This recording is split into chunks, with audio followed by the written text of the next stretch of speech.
Հայ երաժշտարվեստի պատմության մեջ առաջին անգամ հայերեն է թարգմանվել Կարլ Ֆլեշի հանրահայտ ջութակ նվագելու արվեստ աշխատությունը։ Երաժշտական շրջանակներում այն համարվում է գիրք աշխարհի բոլոր երաժշտական կրթօջախների ու բոլոր ջութակահարների համար։ Առաջին անգամ այն հրատարակվել է 1923-ին եւ արդեն ավելի քան 100 տարի է շարունակում է անկյունակարային ձեռնարկ լինել ջութակահարների կրթության համար։ Մայստրո Թոփչյանը, որ Ֆլեշի դպրոցը եւ նրա գամաները համարում է ջութակահարների ավետարանը, փաստում է, հրաշալի է, որ այժմ նաև հայերեն թարգմանությունը կտարածվի մեր երաժշտական կրթօջախներում։ Հիանալի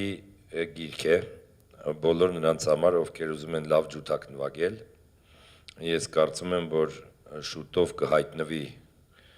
մեր կոնսերվատորիայի կարևոր ջութակի դասարաններում եւ ես չեմ ասում նրանք սրա մասին տեղյակ չեն, տեղյակ են ուրիշ լեզուներով, բայց թող հիմա լինի հայերենը այսպիսի հրաշալի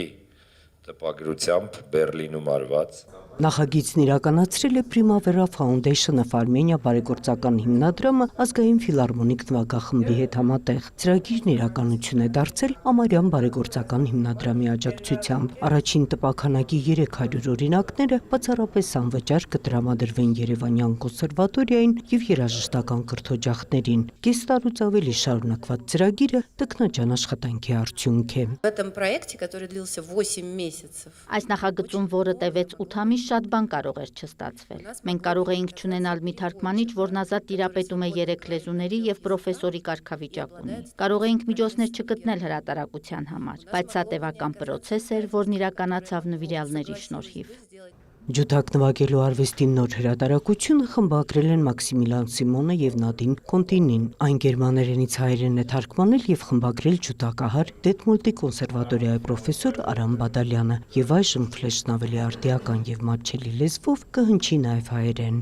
Հասկանալի է, որ մայրենի լեզվով կարդալն ու սովորելը բոլորովին այլ բան է, ահա թե ինչու եմ այսքան կարևոր համարում այս գրքի թարգմանությունը։ Այս գրքում ամեն ինչ շատ կազմակերպված ու հասանելի է ներկայացված մեր բարդ մասնագիտության մեջ։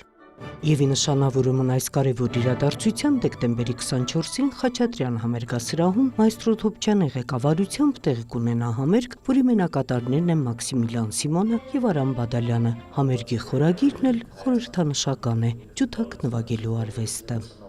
Նունե Ալեքսանյան, Հովհաննես Քյուրքչյան, լուրեր։